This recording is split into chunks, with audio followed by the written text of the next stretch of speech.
Welcome back to another episode of Backdoor Banter, your journey to self-improvement from a few guys still figuring it out. My name is Lawrence, and I'm Edmund. we've also got not Justin over here and not Justin over there. So why don't you guys just introduce yourselves and like how we know each other? All right, go ahead. Hi, so I'm Sid. I'm driving right now, so we're trying to be safe. But we're waiting at a stoplight, so it's fine. Anyways, I know them because we are cousins. Wait, why do you have an American accent? Good eye, mate. I don't have an American accent. That's terrible, bro. Well, well, for this episode, we're actually filming it in LA, well, specifically Orange County. We're in like Anaheim right now, but yeah, we're visiting our cousins and relatives here in LA, and decided that we'd love to film with our only 2 American viewers that we see on like Buzzsprout and the stats. So it has to be these guys. Oh yeah. Right? Yeah. All right. It's the only way. It's the only way it is. Only way it is, exactly. And now, young man at the back, can you introduce yourself? My name is Adrian, and I am the brother of Sid. So that makes me also a cousin of the Aussies. Woo! Crikey. Frick yeah. So, if you guys like saw some of the stories, we just came back from the Pew Pew range. I don't want to use the actual word because I don't want to get shadow banned, but we just came back from the... You're not gonna get. we just came back from the Pew Pew range, and yeah, we feel good, man. Like, I think it was Edmund's first time, or like technically second time, because you did do some Pew Pew. I don't really count that one because that one was in Vietnam and it was locked in place, so there was no recoil. Yeah. I just shot the gun and it was really loud, and that's pretty much it. But this one was the proper experience. It was a real American experience. Yeah, even the pistol was like had a bit of whip onto it.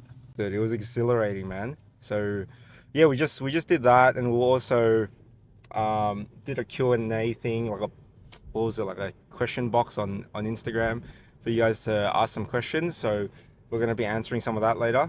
But like today, we really want to just get to know our cousins more on a deeper level, and also like what they enjoy about our content, and you know what sort of stuff they've implemented in their lives to, you know, be better versions of themselves. So I guess we'll start off with you, Sid. Like I think we've known you since we were no, but the thing is that we didn't actually meet since we were like, I didn't actually know who you were when you were like a newborn. That is true. So the first time that Edmund and I came over, I was in year 6, so would have been like 10 years old, and Edmund would have been... I was 6 years old. Oh, 5, 6 years old. I was in year 1. So if I was 10, you would have been 5. So yeah, like we met you since we were like 5 and 10 years old. But so we didn't really see that first, few years of your life. So tell us a bit about your upbringing and just what you do now as well. Yeah, I really peaked when I was 5 years old, so they kind of missed the best part of my life. Shit. See, my upbringing, I don't know. I've realized that our moms who are sisters, they're not very similar in personality. Yeah. I don't think. My mom is probably more of the classic tiger mom. Not anything crazy, but she has a lot of anxiety, and that's affected a lot of our upbringing, me and my brother. But yeah, I don't know. We were like pushed through school to get good grades, get our academics up, and I grew up with a lot of anxiety.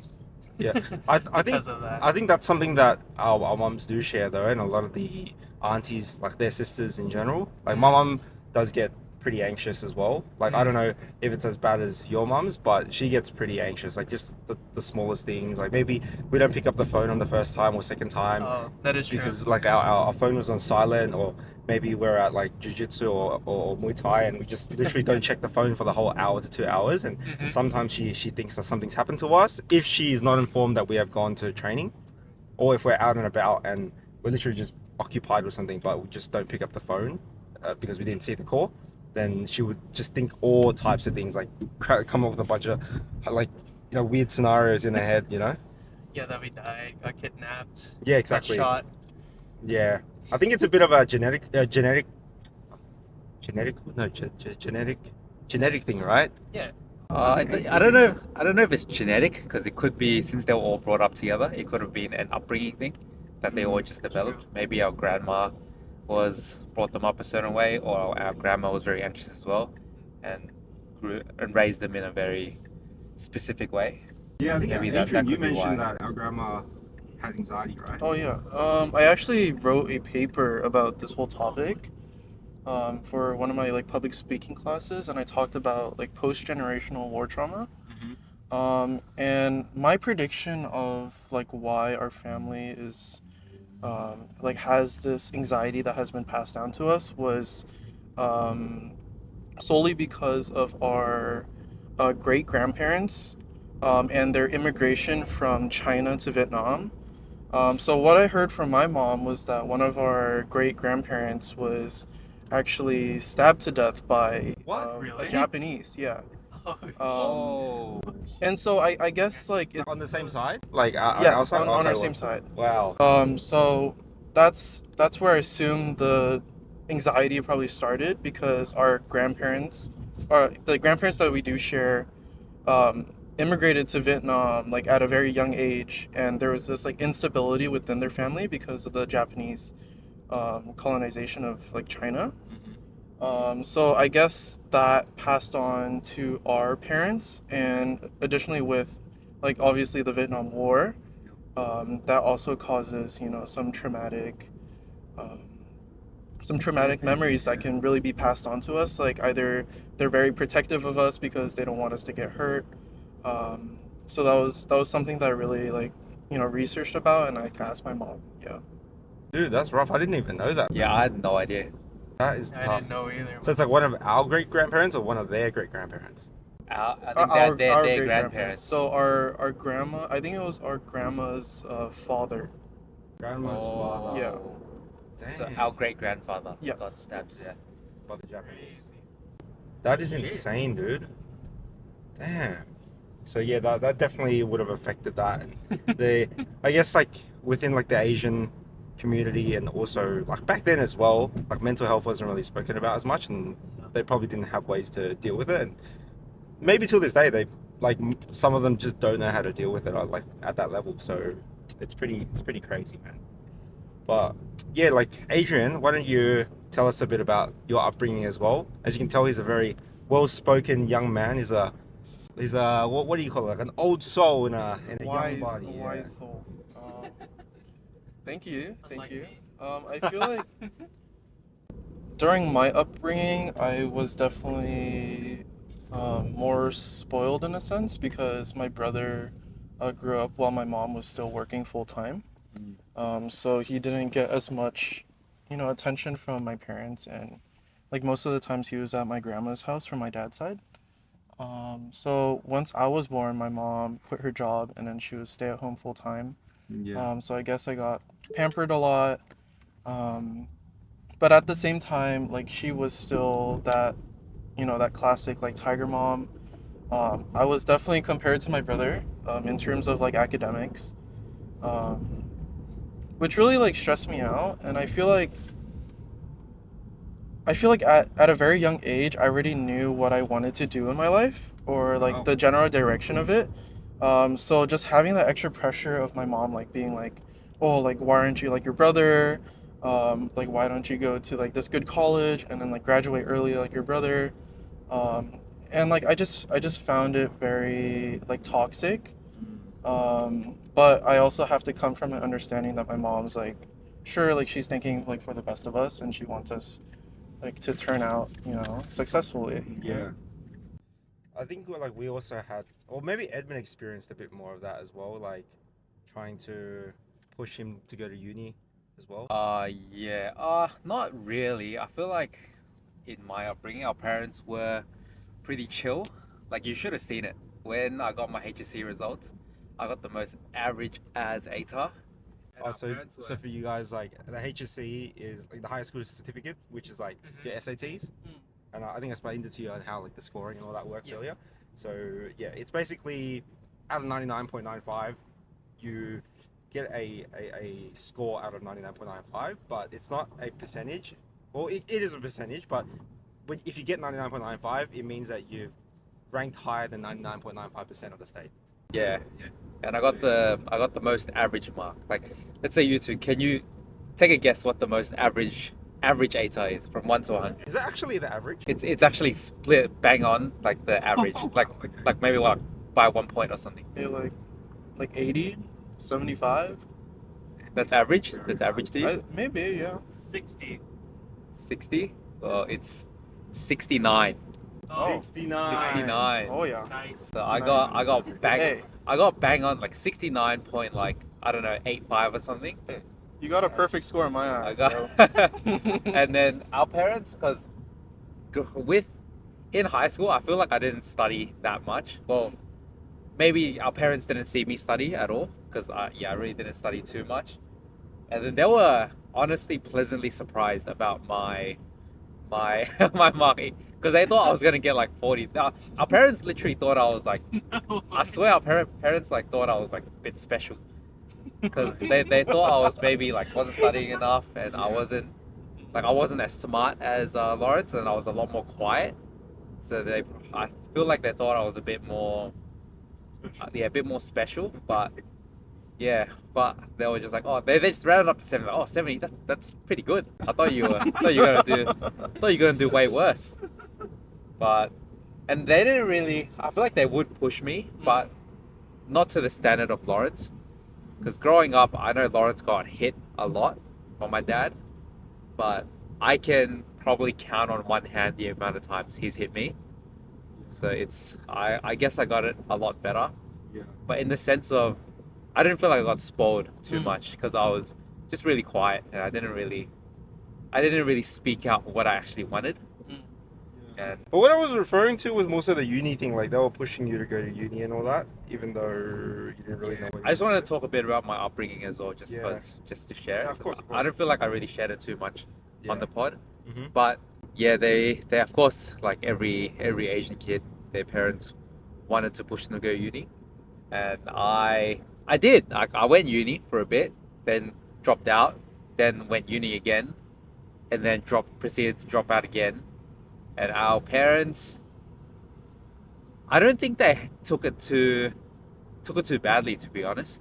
Like they didn't like actually like drop down. I've heard stories where my friends would tell their parents that they drop out of uni, they would down to their knees and start crying. Oh, And then it's like, why? I moved to this country and you're not gonna fulfill my dream. But I didn't get any of that. I feel like they were pretty not supportive, but now that I have something, I have something going on for myself. I can still make a decent amount of money. I feel like Lawrence made it a lot easier for me as well, just to explain, because I got into his field with no degree, and but they do chuck in a few remarks here and there, just saying, "Oh, your colleagues are probably going to go further than you because they have a degree." Even though that's not the case, but Yeah, exactly. you know, you don't know what you don't know, right? Exactly, and now you're doing well for yourself, you know. So, a bit of background as well. Like the reason why we're in America, and also the reason why I'm in America so often, is because of our work. We do have to travel here from time to time. So, yeah, you're doing pretty well for yourself. You get to hang out with your cousins and all that with your new gig. Paid for. Yeah, all paid for, expensed. you know? So, Oh, yeah, we won't get into too much of the Yeah, finances. that's you true, know, that's but, you know, yeah, it's basically a trip to America as well where we can tag LA as part of the destination. So yeah, that's how we can film this podcast. But what was I gonna say? So I mean, I could add on to what Edmund was saying. Here, I could hold it because I speak a lot more softly. Yeah, I think there's a lot of parallels between you guys as brothers and me and Adrian as brothers, where there is a difference between, like, I was more of the higher IQ while he's more of the higher EQ. You know, throwback to one of the previous episodes. And like, part of that could be the upbringing as well, because when I was being raised, they'd make me do all sorts of worksheets, and I was in Kumon for like 6 years or whatever. And yeah, I definitely got hit more too, like Lawrence did, compared to my brother. So that probably caused a lot more of the academic anxiety, right? Whereas because I was succeeding already and then my brother was getting into school, I think they slacked off a little bit on what they would used to do. It could be part of that, or also they're just more tired, right? Like having raised a kid already, and then the second one, um, they just slack a little bit, and perhaps that could affect it as well. Yeah. So you're saying they should have hit Adrian a bit more? Yeah, they should have They hit should, me they more. should have fucking bashed him. Yeah, beat his ass. But to respond to that, I definitely agree. Um, like I definitely saw that they tried to do like the same like tactics of trying to get me. Like they also put me into Kumon, right? For like I think for like 6 7 years, and I totally didn't like I didn't respond well to that. Um, like I found that whenever like they're pushing something onto me, like I dislike it even more. Um, and I feel like personally, I'm a person that likes to find um, like my own passions, like any ordinary child. And like I feel that whenever a parent like pushes something onto a child, then that just creates like a negative association with that specific thing.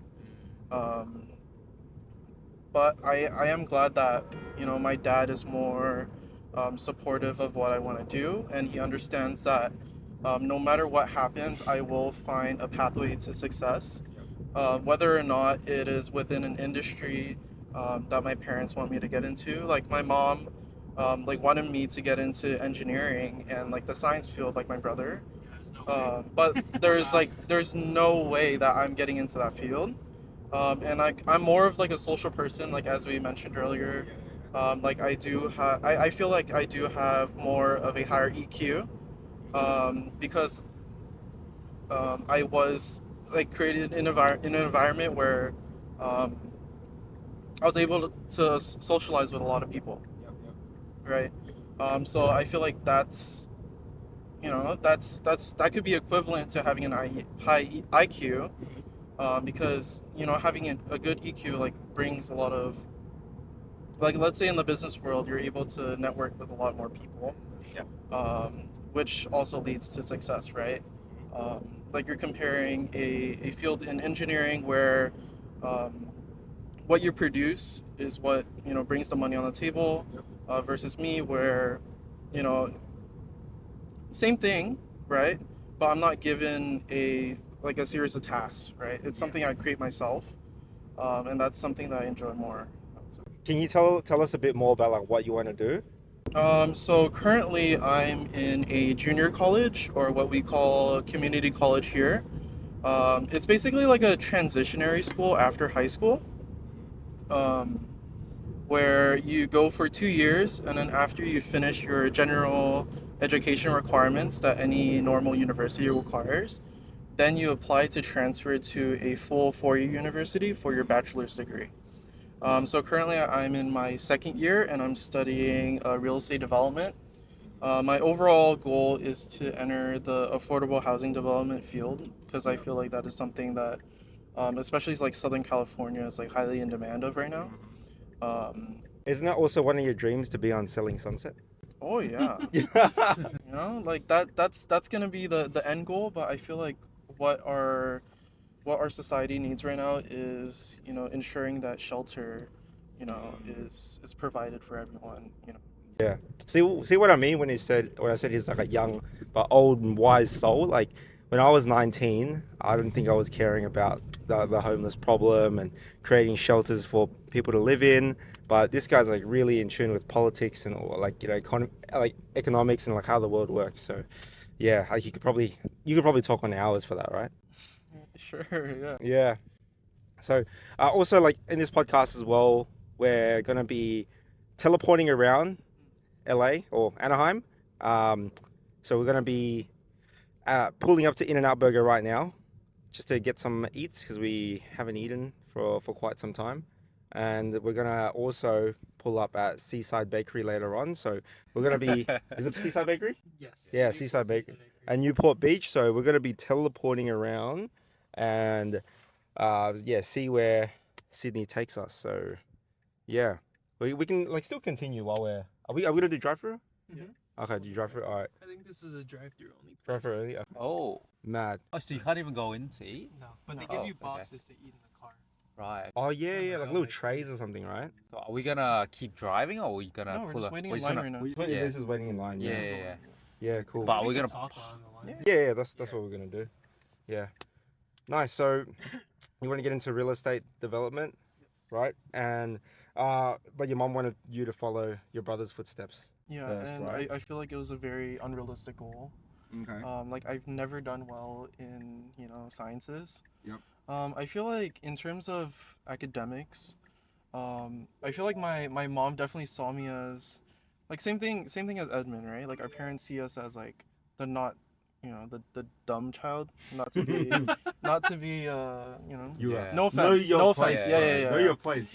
And and like I only think it like that happened because my brother was such like a high achieving like student in high Yep. school. Like he went to a top high school Yeah. It was in the nation. top 10 in the state, right? Like number Exactly. 10 And then, in the state. and then Number he- one in the state. Number in one, the state. top 10 in the nation, Top right? 10 Number in the one in the state.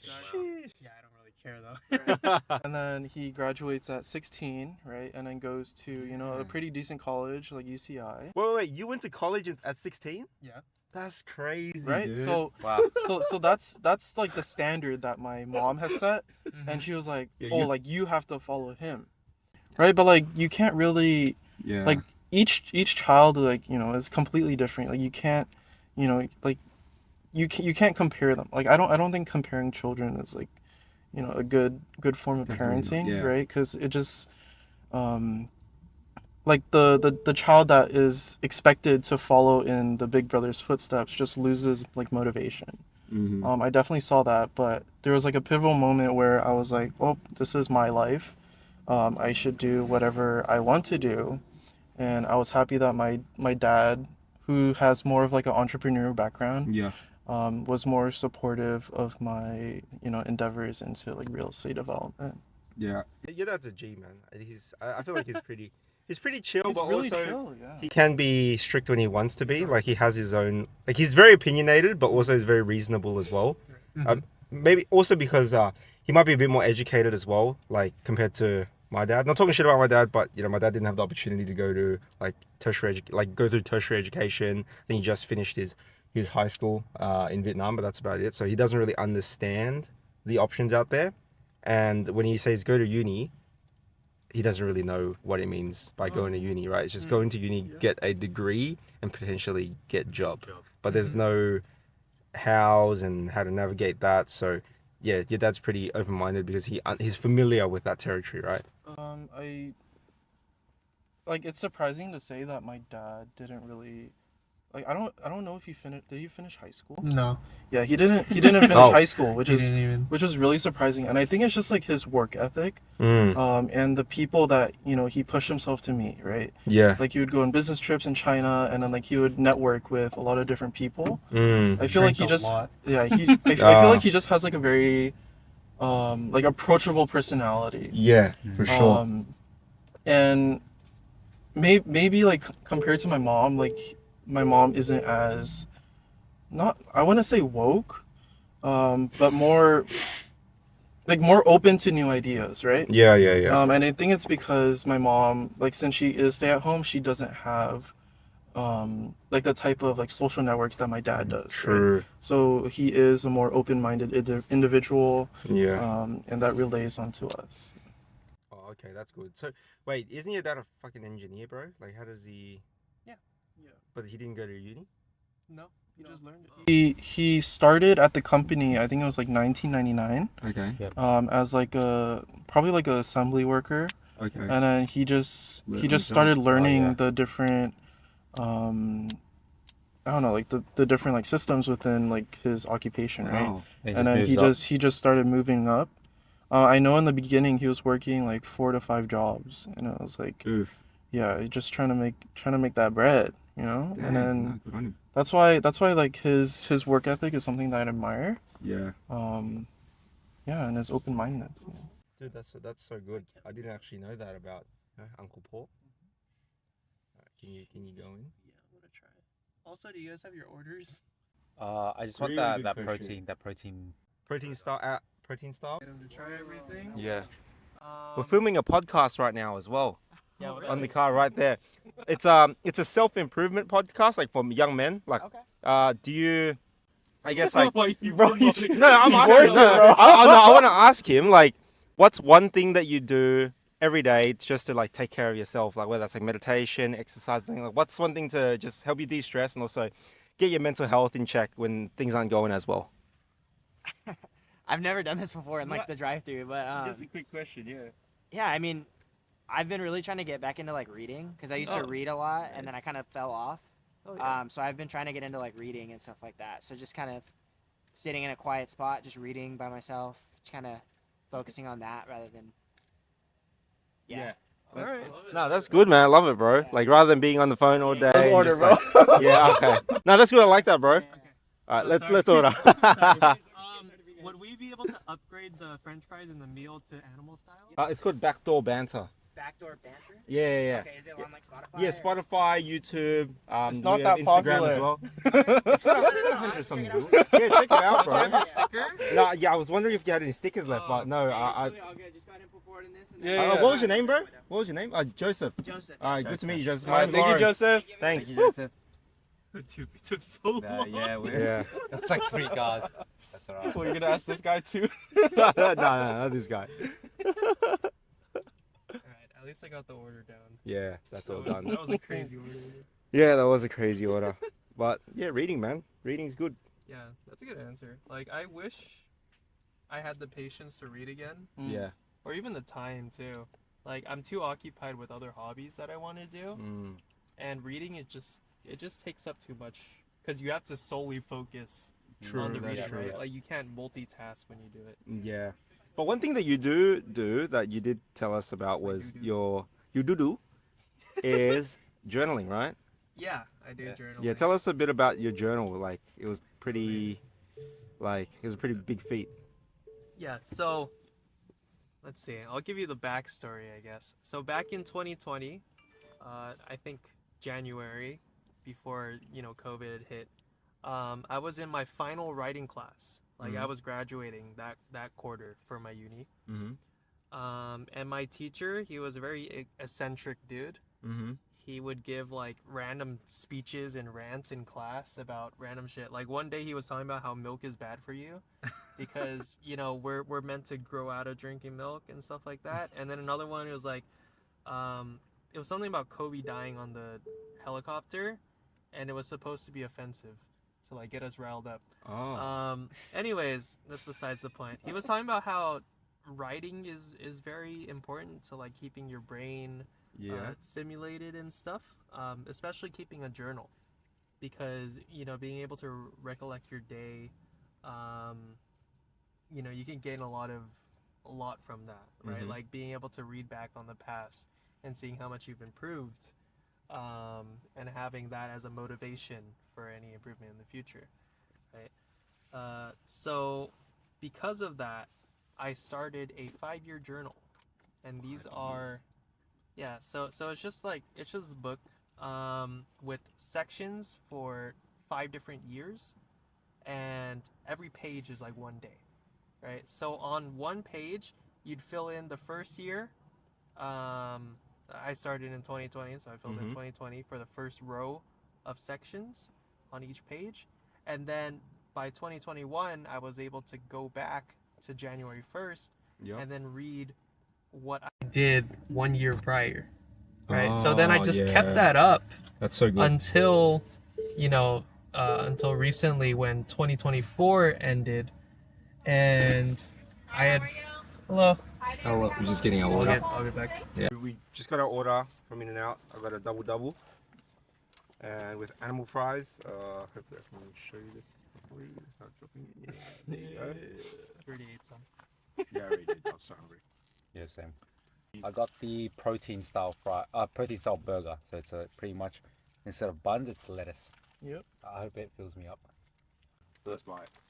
Let's go. Well, I've had this before, but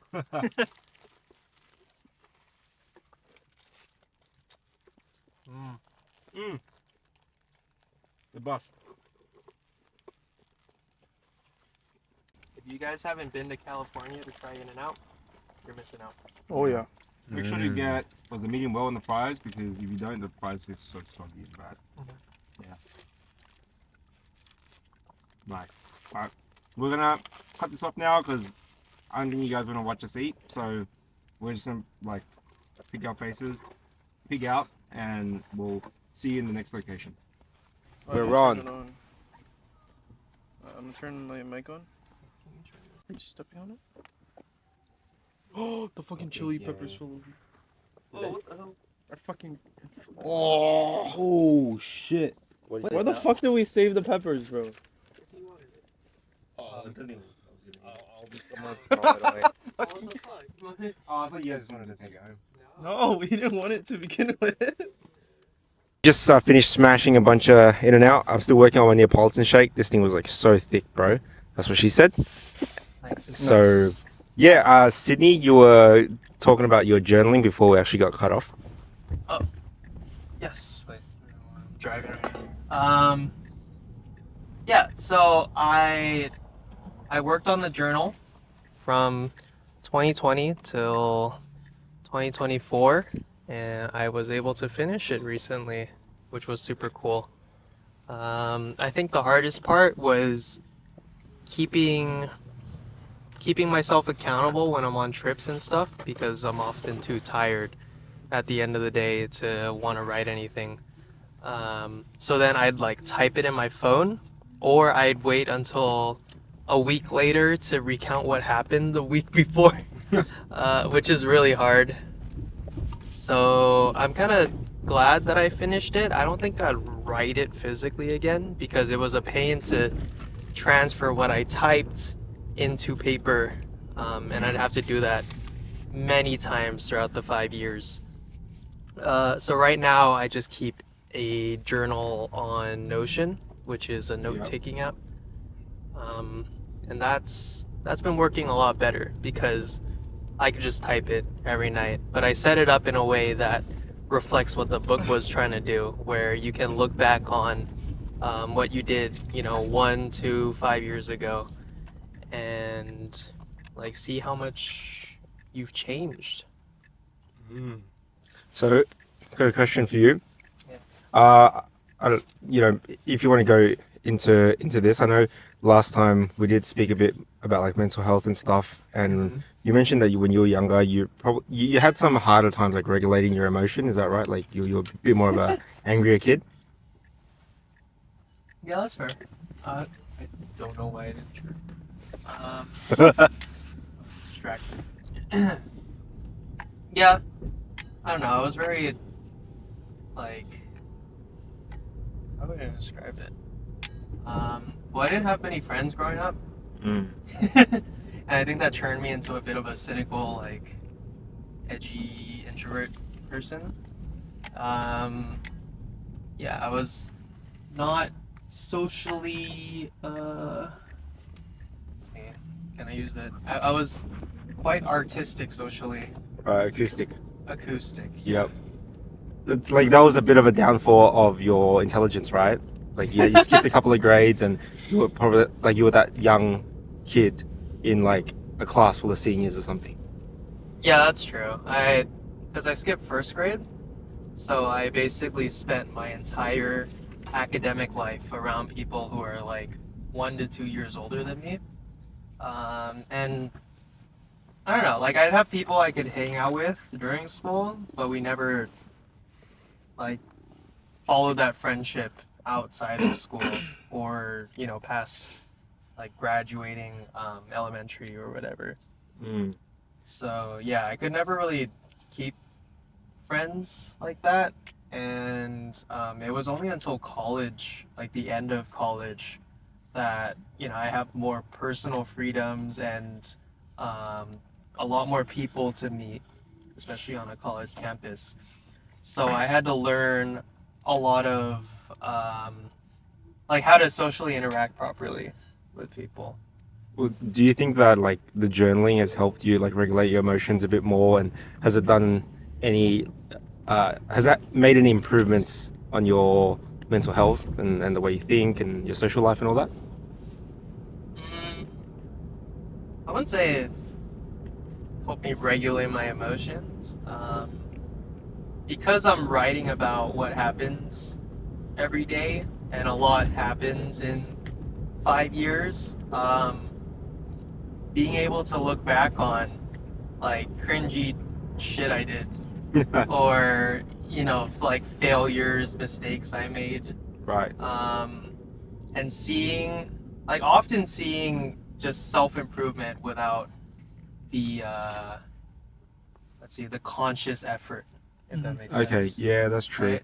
So that gives me more motivation to just kind of keep doing what I'm doing, and it helps me become a better person overall. I see. think.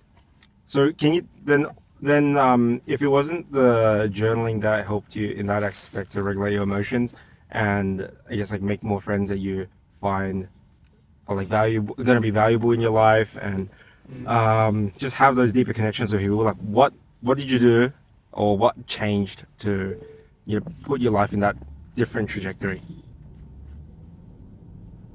I don't know. Like I think it was just growing up and having different hormones and less testosterone outside of puberty. Right. Oh, so it's just mainly a evolution type of physiological thing that you just grew out of. I'd say so, because I don't think I had a singular event Yep. that would cause me to like realize what I was, how cringe I was being. It could have been just the culmination of a lot of little small things Yep. where people, tell me that I'm not acting appropriately, or I'm being cringe. Yeah. So then I just pick up little things from that over time. Right. But in terms of meeting people, I think I just got bored. Right? Mhm. Like I just wanted to do some like fun stuff, some cool things like Yeah. at UCI. I started. Ironically, it was from Discord. Right. The UCI school Discord. Mm-hmm. I became the events person for it, just because I thought it would be fun. That's good. So then I set up, events like barbecues, pool parties, beach Yep. bonfires, just for people to meet and make friends. And coincidentally, that helped me meet more people and then make friends through that. Mm-hmm. So then I took that and I kept it going by just doing fun shit, like printing thousands of stickers and handing them out for free on campus. And I did that for like 3 years, like once every year. Once every year, yeah. So that was really cool. That was very fun. Me and a friend, we hosted like 2 talent shows. Mm-hmm. That was cool. And these are just things that I wanted to do for the hell of it, because I thought it would be fun. But I happened to make a lot of friends throughout the way. Yeah. So I don't know if there's any message behind that, because it's honestly mostly coincidence that Yep. I ended up at this point, but I don't regret anything. I'm glad I'm here. That's good. Well, like that's something that we kind of talked about in like previous episodes, where like you've got kids out there and some people that we know in our immediate circle where they're just at home all the time. Not saying that like you were home all the time, but it kind of sounded like you were insinuating that you were just alone and maybe just on the computer quite often, like on Discord and all that. Is that right, or is that a Yeah. wrong assumption? Right. And it's not good for you, because over time you do see your like social skills declining, and your health can start declining and all that. But there are like a common there are a common group of people that just stay home all day and not socialize with people, and they find it hard to go back out into society and start socializing, getting into these like social events, meeting new people, building their network and all that. Like it's pretty hard for someone that wants to do that, because they might be anxious that people will be judging them and all that. Like what like, did you have that fear? And if you did, you know, what helped you get out of that fear? Let me see. Let me try to phrase this properly. I mean, I completely felt that, like, growing up, again, not having friends from school in general. And, like, the only friends that I did have were from playing Minecraft. Right. And these are, like, just random people from across the world, and I just, like, played Minecraft with them for years.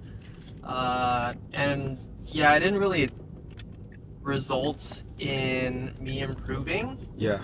I might have even regressed, because it's like, it was a weird vibe at times. You know, it's like if you use Twitter too much Yeah. and your brain just kind of rots. Yep. That's kind of how it was. And I can only understand that now looking back at it. But at the time, I just thought, you know, these are the only friends that I have. Like, I'm going to try to keep them. Yeah. Let's see. So yeah, that probably is why I ended up like being really cynical and like edgy and weird, because, you know, I didn't have any social interactions outside of that. Outside of you know, hanging out with people at school, during school, yeah, like I had people who I'd get lunch with and stuff. But we wouldn't hang out outside of that, really. So then, where was I going with this? Fuck.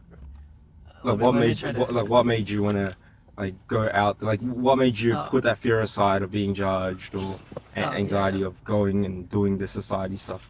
Yeah. So even entering college, I dormed my first year, and I didn't really even get along too well with my roommate. And I feel like I wasted my time living on campus by playing Overwatch every day in my room. Yeah, and that's maybe, yeah, I could definitely say that was a motivator, because as I went through college, and again, I made my big growth in the last year of college. Like, I had looked back to my first year, because my second and third years, I'm kind of rambling, but No. my second and third years, I was commuting to school, so I even had less of a chance to meet people. So going through that, I don't even remember my second or third year at all. Watch out. Oh shit. I don't remember it at all, because I think I just stayed at home all the time and just played games. Wow. So yeah, entering my fourth year, I was thinking, oh crap, I'm gonna graduate, right? Like, I'm gonna leave college, and pretty much all the connections I'm gonna have in my life are gonna be the people who I've met, like, within college and beforehand. So I need to do something, because then I look back at my first year and I really regret not taking that opportunity to meet more people on campus, especially because I was dorming there, right? And commuting, you know, 30 minutes to school is truly a hindrance to your social life. So I look back at that, I was like, oh, I should change something. Yeah. And there was another factor too. I had like, can I park at my house? No. Holy shit. That's a long ass line for Seaside Donuts. But anyway. I'd gone through a breakup Yep. that had left me like with really low self-esteem. And thinking back like, well, not thinking back, but self-reflecting on like what got me to this point, right? And like why one person could have such an effect on me. And it's because I didn't have any respect for myself or any self-esteem. Yep. So then, I just thought, like, fuck it, right? I'm gonna do something crazy to prove to myself that I have some self-confidence, or I can muster it if I really tried. So I signed up for my school's maid cafe, and I dressed up as a maid for the maid cafe, and I was like serving people food and shit in like full makeup and a maid outfit. And honestly, like, that was such a pivotal change. It marked such a pivotal change in my life. Yes. Because from then on, I was like, dude, I don't, I honestly don't give a fuck if I walk around school with Motorcycle parking. oh shit. Like, I honestly don't care if I walk around school with full makeup and a maid outfit. It kind of proved to me that I shouldn't care about what other people think about Oh me. yeah, wow. Yeah, even though it was silly, right? Yeah. Like dressing up. Yeah, because that's like one of the most embarrassing things you could do Yeah. as a guy. But it's like not embarrassing too if Yeah. you have the self-confidence to just Exactly. kind of own it. Yes. So yeah, that kind of kickstarted something, and my pursuit of like doing more interesting things on campus, like handing out, stickers for free. That was a big thing on our campus, and hosting a talent show, and like helping my friend run an online dating show.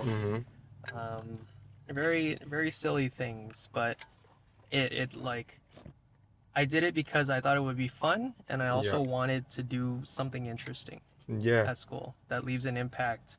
And I was able to meet a lot of cool people along the way, because what kind of people would be doing that stuff if not interesting people? True. That's true. Right? So I got to meet a lot of interesting people, and that's gotten me to the point where I am now, where I feel very content with my life and happy about like how far I've progressed from the past. Wow. Yeah, That's good, man. That was a lot. No, that was a lot, but that was interesting. Like I didn't know this, right? The whole ass monologue. I didn't know this, and yeah, like the whole freaking dressing up as a maid part. I'm like, where's he going with this? Yeah. But it's more so something that he did to show that it's if he could do that, like anything else, like his normal day-to-day life, maybe like just asking new people to hang out, or like it's not that bad. Like the judgment from that didn't kill him, so nothing else would. Yeah, exactly. No, that's good, bro. What are your thoughts about it, guys? Edmund? Yeah, that was. Yeah, I feel like some of the points. Well, I didn't. Well, I saw it happen, but I didn't know. He was like, oh, I didn't know what was behind his intentions of Yep. dressing in a maid outfit. I thought it was just like Now you know. just goofing around, Yeah. But I see that because like I find that in some aspects of my life as well. Where I do like something that breaks my level of comfort just to show myself that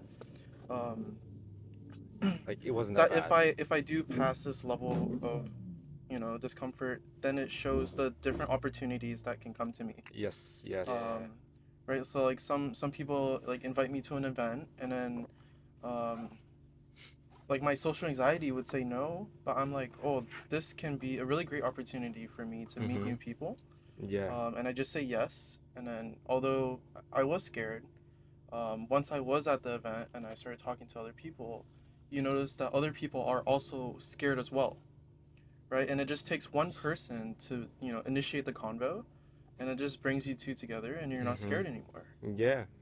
That's true. Yeah, so I feel like that's a big part of like social anxiety, is like everyone has some level of social anxiety, and it just takes that one person to break the barrier. Mm-hmm. Yeah. Yeah, that's pretty good. Cause like I have something similar, not Like I've never worn a maid outfit. I know you have, Adrian. I've seen you. Okay. I've seen you in one. Okay. I don't know what the motive behind that was, but Okay. uh, That's for Halloween. but yeah. I've had some experience. This was honest. This was like last year. I was dealing with a lot of social anxiety. Like there was a point where I just hit a wall, and I didn't want people to look at me. I just felt really anxious, and I don't know if I've ever told this, but in high school I couldn't sit in the front of a class because whenever the teacher talks, I feel like all eyes are on me because I'm sitting in the front. I'm pretty much in front of the teacher. I feel like everyone's staring at me, and I would just start sweating profusely. Yeah. And then I would just be like, oh, in my mind, like, oh, don't worry, no one knows why you're sweating. Like no one's gonna know that. What everyone thinks that you're looking. I was just creating like circles in my mind. But what has helped me recently was, so I go to this thing called Toastmasters, well, a speaking club, and what it is you go up and of course give speeches, and that's a pretty big fear that a lot of people have. So I just kept going to those, and I kept trying to do something crazier with my speech. So I would just push past my comfort zones, and I would think to myself after, whenever I do get those anxious feelings, I'm like, bro, you just did something so much harder yesterday. What the fuck is this? Is nothing. That's And then literally just like that, it fades away. It fades away. But I just have to constantly remind myself. Like another example is, it's really weird. Like last year when I would get haircuts, I would start sweating profusely because if there are people waiting in the waiting bay, I would think that they're staring at me, Oh, really? and I just start freaking myself out. Yeah. And then I just start sweating. Yeah. So for a point, I really did not want to go get haircuts because I got like haircut anxiety. It's kind of like my pee It was- anxiety. Yeah, it's really weird. Yeah, it's like pee anxiety. Right. But then now I feel like I've conquered it, Mm. and I don't get any anxiety. It comes and goes sometimes, but Yeah. I feel like I'm at a point where it's gone. Hopefully, gone for good. I think it's like maintenance of your social skills as well. Like I remember during like C word when we were all staying at home and you go back out and with society and everything's just like overstimulating. You like can't really talk to people properly. Like it's something that you have to like maintain, right? Like you have to make that effort to consistently go out and try new things, or it's just going to return to that, you know, that old baseline that you would have had. So You use it or you lose it. Right? use it or you lose it. Yeah, you don't just like dress up in a maid outfit and cop a bunch of stares and weird remarks and all that, and now you're the confidence king. It's more so it takes you to like a certain point, but if you don't, it's like going to the gym, right? If you don't go and maintain your workouts, then you're not really gonna like do anything. Oh, it's gonna revert basically. I mean, yeah, I definitely want to add that didn't like instantly change me, but it kickstarted this pursuit of like realizing like what's affecting my anxiety, of my self-confidence, and Yeah. attacking those things, over time. Mhm. And it's been, let's see, it's been 6 years since I did the maid thing. Wow. Yeah, and it's been a lot of small improvements over time. Yeah, that's good, man. Mhm. Well, should we go to Seaside Donuts now? Yes. Yeah, all right. So again, we're gonna teleport again. We're parked in front of Seaside Donuts right now. We're so lucky that we got a spot. It's like so packed around, and the line is so freaking long. So a bit of background about this place. I actually don't know what this place is. But then the two young men at the back, and obviously this guy, the local, they've been raving on about it. But yeah, what is this place, Ed? Well, I don't know I don't know too much about it, but I just heard there are a lot of like ABGs and ABBs. They Oh, so that's why we're going. I see. That's why we're going. no. Yeah. Honestly, it was your idea, Adrian. You were raving on about Okay. the food here, not the. Hey, at least not the I'm girls. single, right? Well, some backstory about Seaside Bakery. It is owned by a Cambodian family. So love to support small business owners. Yeah, and that's why Edmund's going as well, because his Oh, girlfriend's my Cambo. girlfriend's Cambodian. Exactly. So You gotta gotta support, Gotta Support the Khmer people. Okay? Yes, sir. Yes, sir. Well, it started off as a UCI thing, and I think it became so popular because, like, the area around UCI, there's nothing really to do for like the student population. Past 10 Um, p.m. past 10 p.m., right? And Seaside Bakery, Seaside Donuts Bakery, is located right next to the Newport Beach Pier. Yeah. So it's a great hangout spot. It's great to take, your partner or your date. Just walk the pier, get a green Thai tea with a ham and cheese croissant.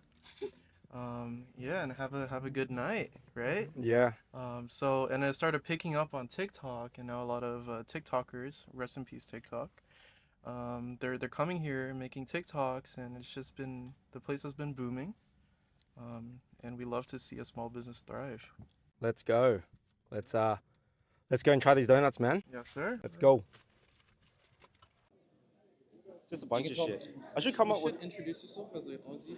Yeah, I'll do that.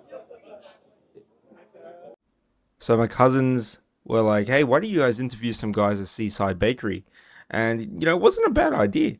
It turned out really good as well. But this clip is just me convincing the boys that were lining up behind us to let me interview him. And we had this bloke in the middle who looks like my boy Richard Cheng. Shout out Richard Cheng if you're watching this.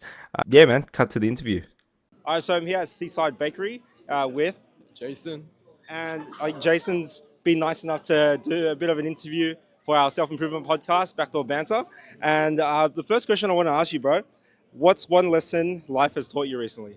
I think one lesson life has taught me recently is to always be patient. Always be patient, let things come to you. Don't force anything. Hell yeah, I like that, bro. I like that. And if you could go back and give your younger self one piece of advice, what would it be?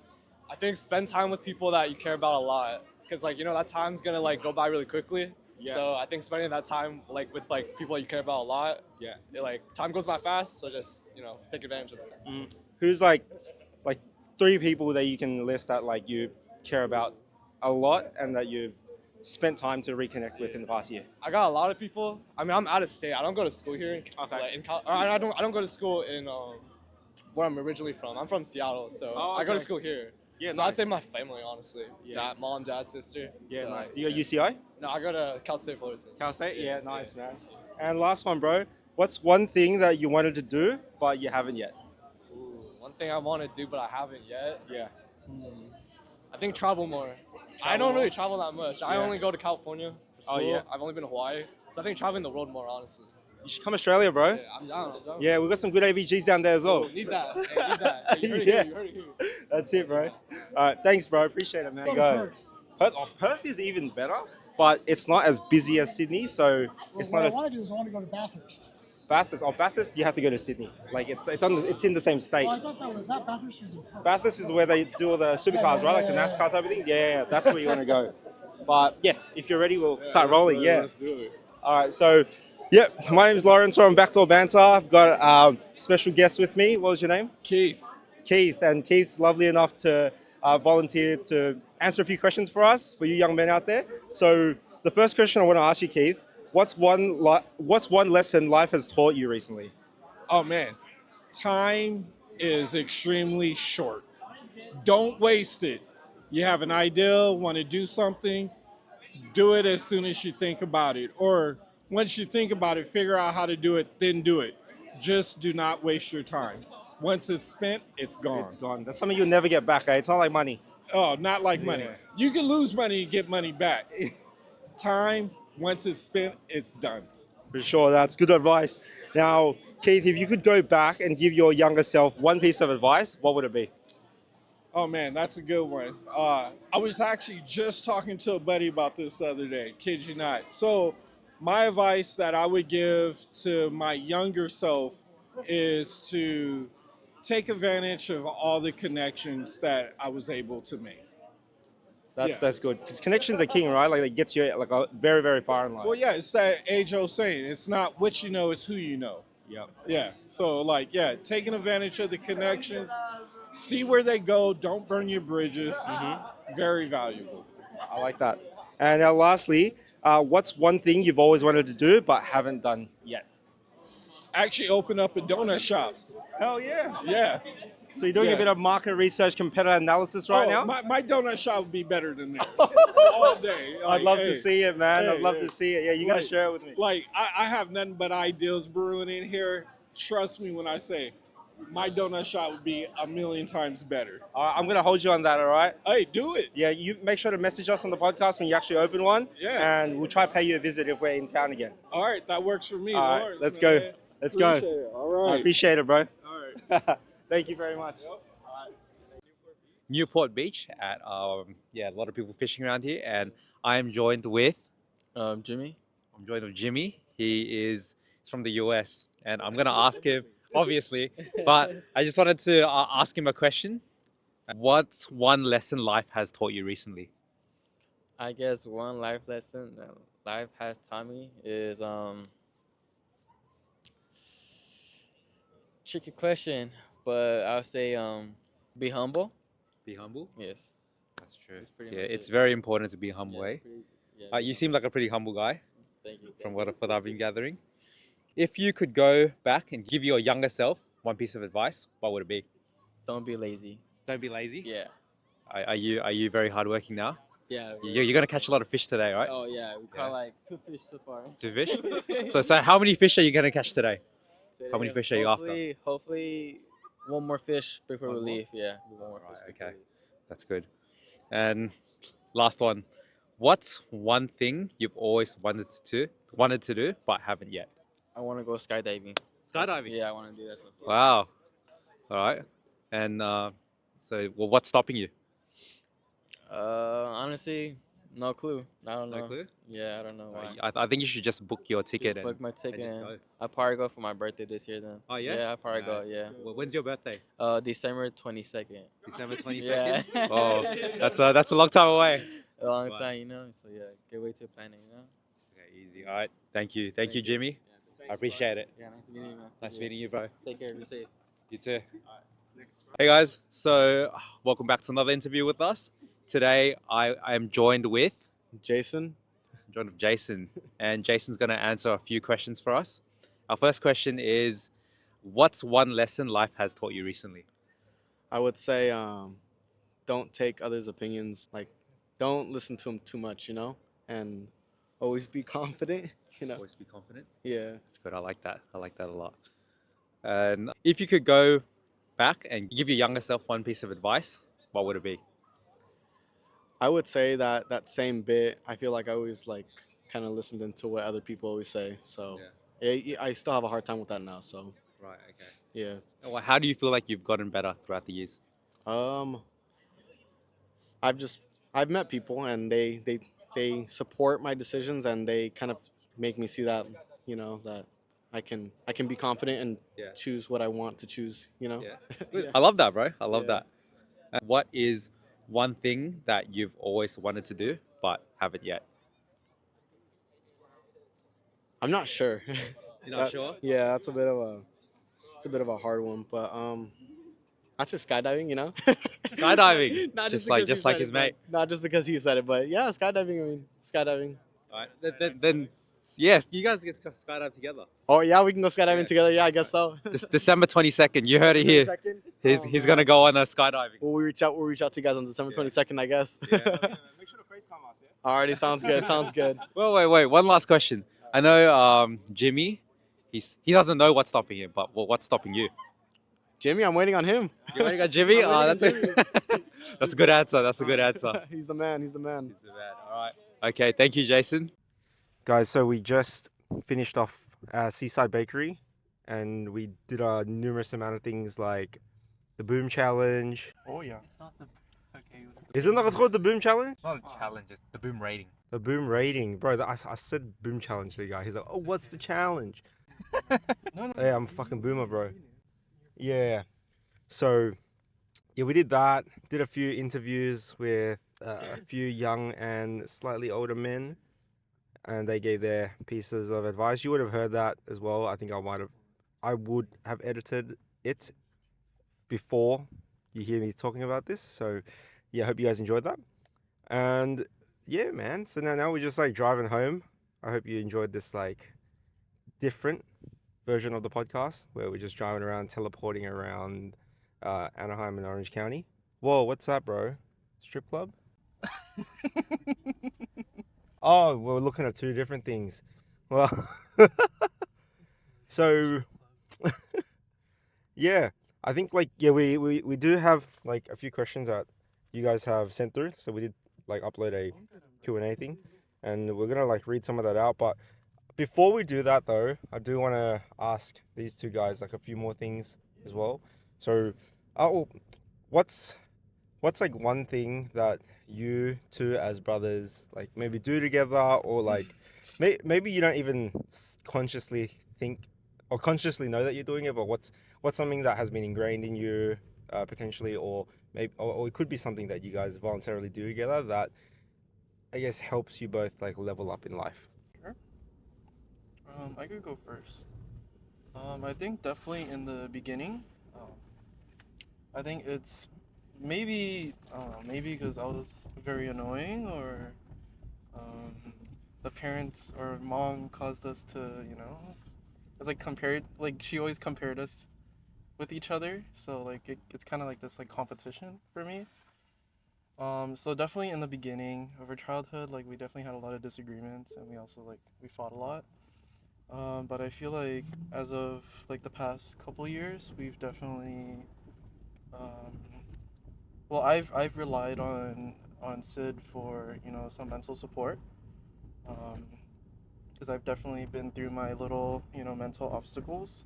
So I guess we grew close because we were each other's support systems, especially when like we feel uncomfortable talking about these topics with our parents because they just like don't understand. So I guess that really brought us together. And like now that since we have such free reign and like we could go anywhere, like there's some like expeditions I just joined my brother on. It's really fun.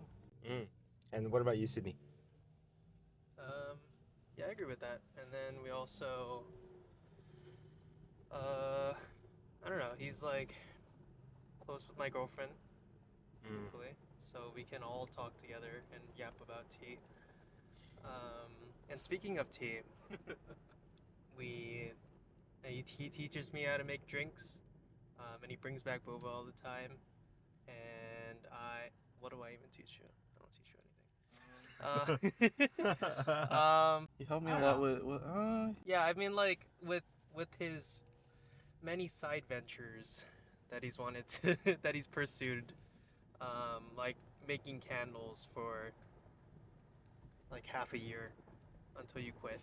Um, yeah, I was supporting him through that and like really egging him on to keep doing it, even though he didn't want to. But that's fine because I'll take it over. But he taught me how to like pursue businesses in that way, and his success as a candle business like inspires me to want to start my own like side things, like a 3D printing business right now. I feel like we really support each other in each of our weaknesses. Like he can be very committed or like have like a like form like really good habits, and like I don't do that as well. And he kind of like keeps me in check at times. And then I guess like my seek for like new hobbies or like new like ventures like inspires him to do things that he enjoys. I really like that, man. I like that. I like that a lot. Yeah, you guys like support each other. That's why it's like so important to just support those that are close around you. Like, I know a lot of people that they don't even speak to their siblings. Right. Like, and that goes on for their whole life, which is pretty unfortunate. Because yeah, I can't imagine a life where I don't speak to like my brother. Yeah, man. Like, I was gonna say the same thing, bro. Like, you see a lot of people out there that, not a lot, sorry, but some people who don't even speak to their siblings, don't have a good relationship, and don't even try. But like family is like, well, to us, it's a really big thing, and you guys see each other every day. Like, do the best to help you guys out because, yeah, you're only stronger. You're stronger as two, like together, opposed to just one of you. So, yeah, I'm glad to hear that you guys have such a strong like brotherly relationship. And like for the viewers out there, right? Like maybe some of you guys might not have siblings, but it could be like a really close friend of yours, or maybe a cousin that you can get a lot closer with and work on things together, because it like just makes that self-improvement and leveling yourself up that much more fun when you guys are doing it together. Yeah. So let's move on to some questions, shall we? Some Yeah. questions. All right. So Edmund, can you do the honor of like reading it out? All right. So the first question we have is: do you think the emergence of red pill masculinity Oh. has tainted the true meaning of stoicism? That is a loaded yes. question. Can you dumb that down for me? Is that it? So do you feel like Yes. the red pill Mm. has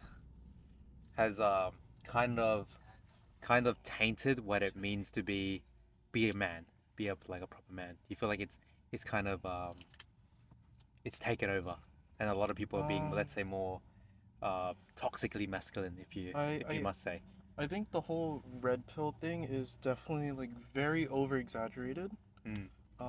And I find that a lot of these men, they find, certain things to blame on, to justify their weaknesses or like their inability to do something, right?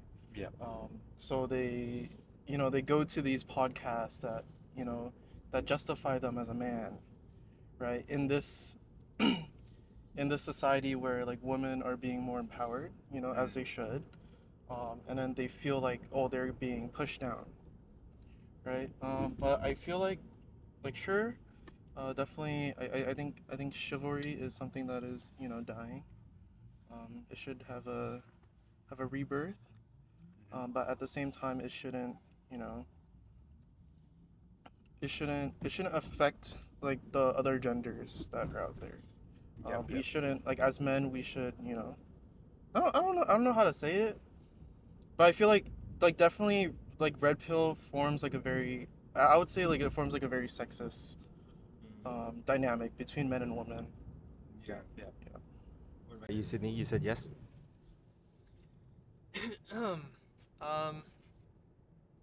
See, I always tie everything back to, okay, for lack of a better term, capitalism, right? Like, any positive thing will always be accelerated up until the breaking point if people can make money from it, right? And virality online is all about extremes, and the extreme people are the ones who get viral, and they're the ones who make money. Yeah. So now you have a competition between what probably would have been like normal men's health advocates or whatever, right? And they feel pressured by the other people who are going viral for extreme takes and like red pill things to be even more extreme and to like go to the length of advocating for like sexist behavior and like misogyny, and that really sucks. That really sucks. It's unfortunate. It's a byproduct of like making money online from talking about things, because if you have a level head or whatever, even though your takes are probably the most valid out there, you won't go as viral as the big people do. Yeah. And yeah, it's also unfortunate because you have the extreme on the other side where there's a lot of misandry, like hate towards men, that springs up because of the other extreme. And it's, in one way you could justify it too, right? Because like women are being attacked by certain groups, so they would feel the need to defend themselves, right? Like anyone would want to defend themselves if they're being attacked. But then that also has the effect of like killing the more normal, level-headed men's health talk. So, the red pill thing, it kind of causes the extreme ends to both like just drown out whatever rational talk about men's health that there should be. Like, it should exist. There's a lot of lonely guys out there, unfortunately, and they don't know what to do, and they're being led astray by um, people who just say extremist shit for money. And it's not only lonely men, right? Because like if you look at like let's say for example Andrew Tate, right? And then you look at his following, his demographics. It's mostly like younger teens or like even children, right? And they're listening to these like talks, and they're getting, as my brother said, like over exaggerated points because it gets the most views. Like they might see this as the truth, while we as adults we're like mindful individuals, right? We're able to filter out the extremes, and we get like the overall like message of what he's trying to say. Yeah. But like children aren't able to, you know, filter that out because they don't they don't know what to believe, and they're still like learning. Which is why I feel that like the red pill thing can really be damaging to younger populations. It could form like a further divide between the genders. Yeah, 100%. Because like, I would say, a lot of the things like that Top G would say, it that definitely goes very extreme. But half the time, he's actually joking. Like he's like Right. not being serious, but he doesn't make it obvious that he's joking. But Exactly. of course, that's why kids would try to just imitate it. Especially because everyone like just clip farms his content as well and takes it out of context. They put that their fucking music that makes it even worse. Yeah, Exaggerates it as well. yeah. So, now for sure, I think that the red pill space definitely has ruined like the space of like stoicism or the meaning of stoicism, and yeah, there's just like a very extreme like part of like red pill that can like just ruin the brains of like young impressionable men, and like yeah, spreading hate and all that opposed. It's not really self-improvement anymore, you know.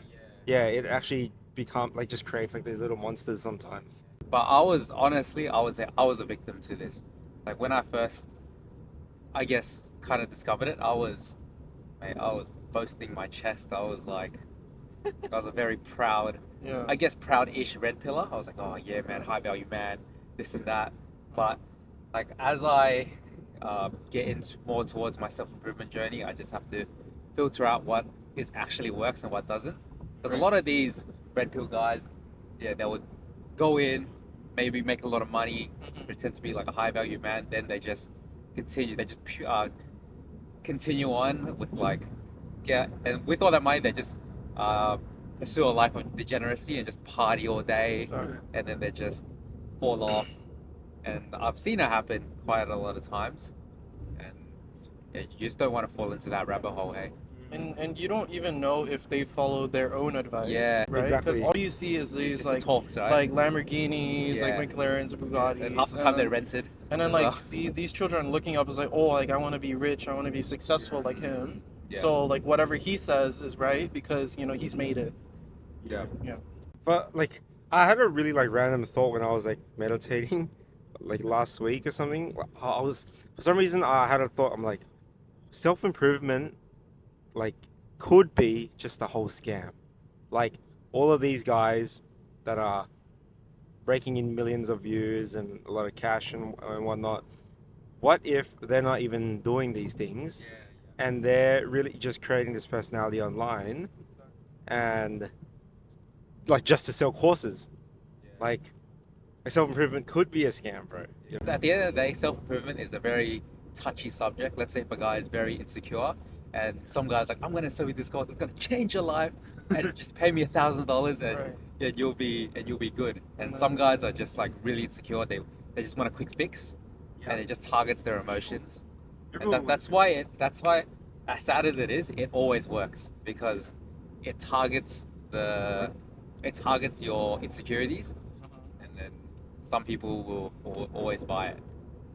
And they might just come out, you know, even worse, and they're $1,000 down too. Yeah. Yeah. Crazy. Now, next question, boy. Question Next. from the same person. My mate. Shout out my boy Zane. You're the only one that put in some proper questions. Love you, Zane. I mean, but I'll yeah. definitely we'll answer the other ones as well.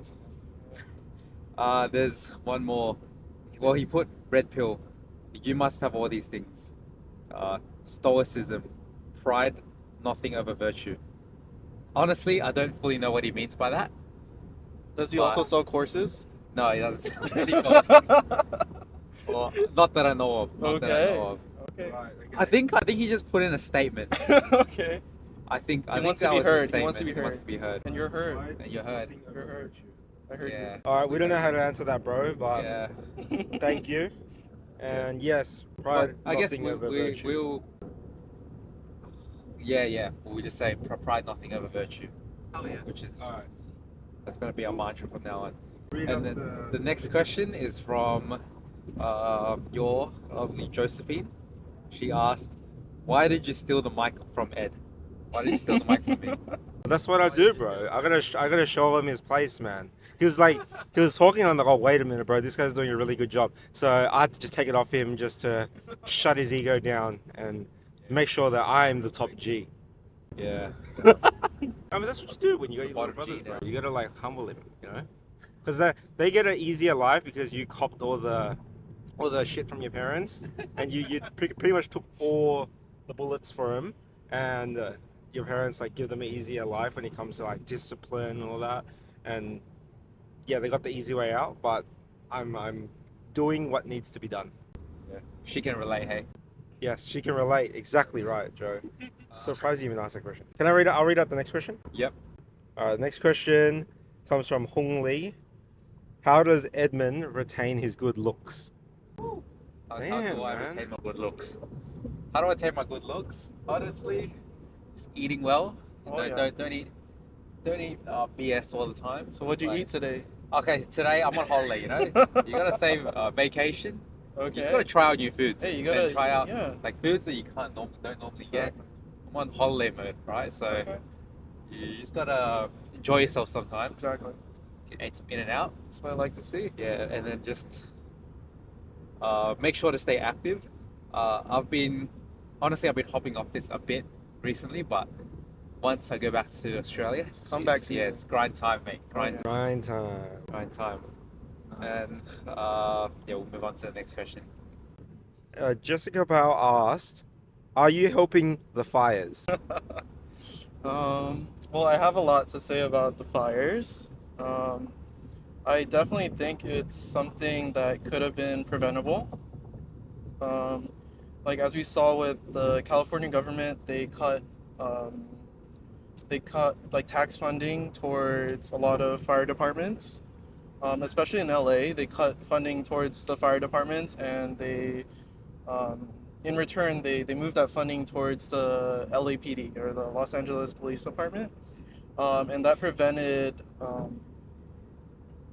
LA from doing a lot of controlled burns, which Yeah. could have prevented the spread of this fire.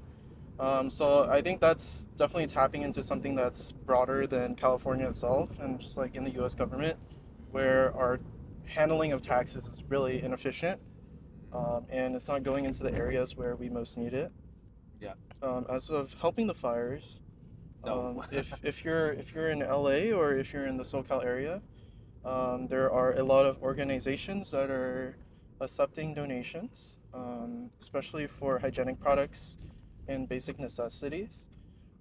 Personally, me and my parents have went to a donation center and we donated food, right? Because food is a necessity.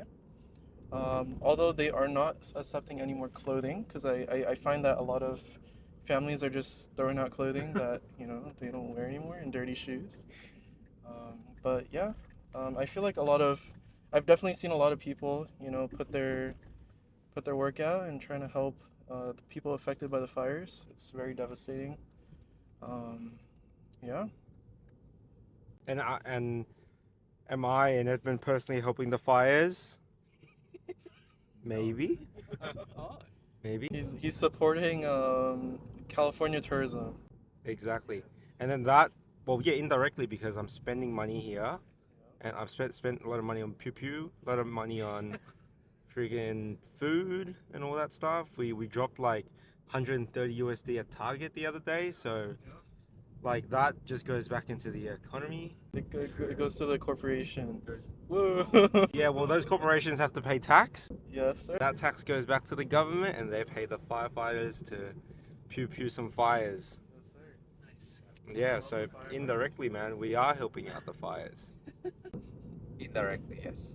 Yeah, exactly. But any more questions? That's all the questions we had, just those 5. Yeah, and I think like this is something that we probably want to do in future episodes. Like if you guys do want to see us answer more questions like this, let us know in the comments. But to wrap up like today's episode, like I think it was a pretty fun episode. Yep. We were planning to actually do this in Adrian's room, like a nice little cozy room. Thank you. But we did this because firstly we were short on time. Our flight got delayed by days. We actually lost a day to be able to spend it with these boys, and we needed to tick a bunch of stuff off the not bucket list, but off the list that we need to do. So yeah, like came up with this on the fly. Yeah, let's just do it in the car, and it was like a lot more fun than I thought it would be. So I thought it would be a bit messy and all that, but it's actually really good. Like we made it work with this like ghetto ass setup with the masking tape right on the on the back of the Tesla screen. Yeah. So we taped the camera on the back of the dashboard, and yeah, it like worked out like pretty fun. So yeah, what are your like closing remarks? What are your thoughts about this podcast? Like, did you guys enjoy it? Like, yeah. I think you guys are doing a great thing. It's a very nice contrast from like the question was asked earlier, the red pill stuff. It's a more level-headed, it's like talk about stoicism and just maintaining your health as a dude in this modern age. I thought it was fun to contribute something to that. Yeah, lovely. How about you, Adrian? Outside of what my brother said, I felt that this podcast was a great way of bonding with our cousins. I feel that since we're all mature now, we're able to connect on a deeper level, and I find that through this, we had some meaningful connections with other people, and we shared those moments together. And this will be this will be on the internet forever. Yeah, we show our kids and all that. Exactly, it's gonna Yeah. Oh no. Oh no! My dad dressed up as a maid. Oh no! But anyways, thank you guys for having us on this thank you. podcast. Hey, and hopefully this gives the other cousins a bit of FOMO. Oh, You yeah. guys are watching Come this. on, guys. All right. The Winnie said she was gonna check it out. Aaron, all you lot. Suzanne, Heidi. I'm calling you guys out. That's it. Well, what if they never hear this because they never No, watched if you guys hear this, you gotta comment. You got a comment? Yeah. Comment or send us a message. And Yeah. if you were featured on the podcast, give me a big boom, okay? All right, so yeah, that wraps it up for today's episode of Backdoor Banter. Make sure to also check out our Instagram. We're gonna be posting some of the reels on there, and yeah, shoot us a follow. TikTok, I don't know what's the fate of our TikTok channel moving forward, given that it's being banned. It's pretty dead. So Is it being banned in Australia? I mean, but like the demo, like yeah. So like Australia, we've only got 22 million people, so it's nothing crazy. But yeah, thanks for listening, guys. If you guys are on Spotify, but thanks for watching on YouTube. And yeah, that's it. So see you guys for the next one. See you guys. bye. He gives Seaside Bakery 5 big booms. Boom, boom, boom, boom, boom.